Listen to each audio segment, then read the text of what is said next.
নমস্কার। এই মুহূর্তে আবহাওয়া নিয়ে সবথেকে বড় আপডেট। হাতে আর মাত্র কয়েক ঘন্টা, তারপরেই পাল্টে যাবে গোটা দেশের আবহাওয়া। আসছে নতুন এক ভয়ঙ্কর লঘুচাপ।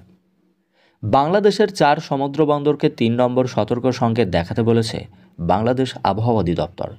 সেই সঙ্গে পরবর্তী নির্দেশ না দেওয়া পর্যন্ত উত্তর বঙ্গোপসাগরে অবস্থানরত মাছ ধরা নৌকা ও ট্রলারগুলিকে উপকূলের কাছাকাছি থাকতে বলা হয়েছে এবং সাবধানে চলাচল করতে বলা হয়েছে।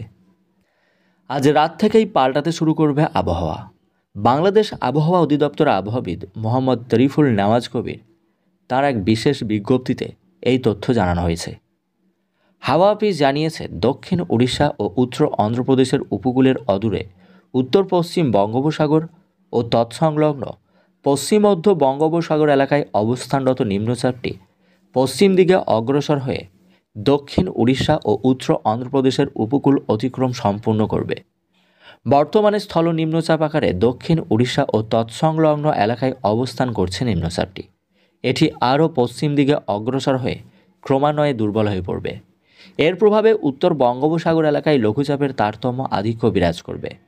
উত্তর বঙ্গোপসাগর, বাংলাদেশের উপকূলীয় এলাকা ও সমুদ্র বন্দরগুলির ওপর দিয়ে দমকা ঝোড়ো হাওয়া বয়ে যাবে।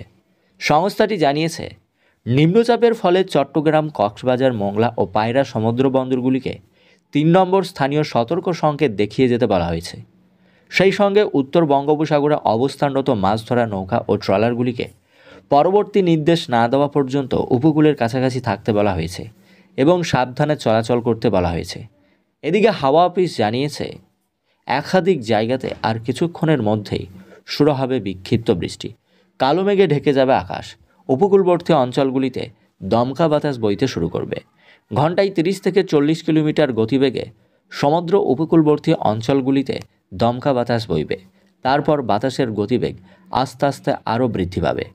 অন্যদিকে আবহাওয়া অধিদপ্তর থেকে প্রকাশিত বিশেষ এক পূর্বাভাসে জানানো হয়েছে, আজ ময়মনসিংহ, খুলনা, বরিশাল, চট্টগ্রাম ও সিলেট বিভাগের কিছু কিছু জায়গা এবং রংপুর, রাজশাহী, ঢাকা এইসব বিভাগগুলিতে দমকা বাতাস বইবে। সেই সাথে হালকা পশলা বৃষ্টির আশঙ্কা থাকছে। কোথাও কোথাও মাঝারি থেকে অতি ভারী বর্ষণ হবে, এমনটাই কিন্তু জানাচ্ছেন আবহাওয়াবিদরা। আগামীকালও বেশ কিছু জায়গায় বিক্ষিপ্ত বর্ষণ চলবে, যার মধ্যে রয়েছে খুলনা, ময়মনসিংহ, চট্টগ্রাম, বরিশাল, সিলেট। এইসব জায়গাগুলিতে বিক্ষিপ্ত বর্ষণের সতর্ক বার্তা আছে। এছাড়া ঢাকার, রাজশাহী, ময়মনসিংহ এইসব বিভাগগুলিতে দমকা বাতাসের সাথে হালকা পশলা বৃষ্টিপাত চলবে। ঘন্টায় 30 থেকে 40 কিলোমিটার প্রতি ঘন্টা গতিতে দমকা বাতাস বইবে। মাঝারি থেকে অতি ভারী বর্ষণ হবে এই উল্লেখিত জায়গাগুলিতে। আবহাওয়া অধিদপ্তর বলছে, 1 অক্টোবর সাগরে যে লঘুচাপ তৈরি হচ্ছে, সেই লঘুচাপ আস্তে আস্তে প্রভাব বিস্তার করতে শুরু করবে 2 বাংলাতেই। আবহাওয়াবিদরা জানাচ্ছেন, শুধুমাত্র বাংলাদেশ নয়, এর প্রভাব পশ্চিমবঙ্গেও পড়বে।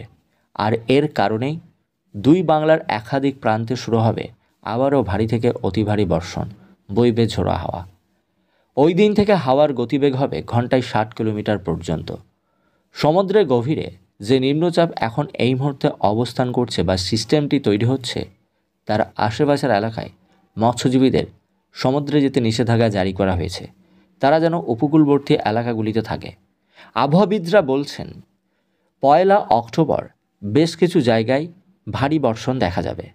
বিশেষ করে ময়মনসিংহ, খুলনা, বরিশাল, চট্টগ্রাম, সিলেট, রাজশাহী, বগুড়া এইসব জায়গাগুলিতে বিক্ষিপ্ত বর্ষণ চলবে।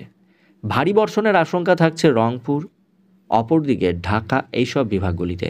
2-1টি বিভাগে এমন ভারী বর্ষণ দেখা যাবে। অন্যান্য জায়গাগুলিতে হালকা পশলা বৃষ্টির আশঙ্কা থাকছে। মাঝারি থেকে অতি ভারী বর্ষণ 2-1টি জায়গায় দেখা যাবে। আবহাওয়াবিদরা জানাচ্ছেন, 2রা অক্টোবর একই রকম পরিস্থিতি থাকবে। 2রা অক্টোবর চট্টগ্রাম, কক্সবাজার, মোংলা ও পায়রা সমুদ্র বন্দরকে 3 নম্বর স্থানীয় সতর্ক সংকেত দেখাতে বলা হয়েছে।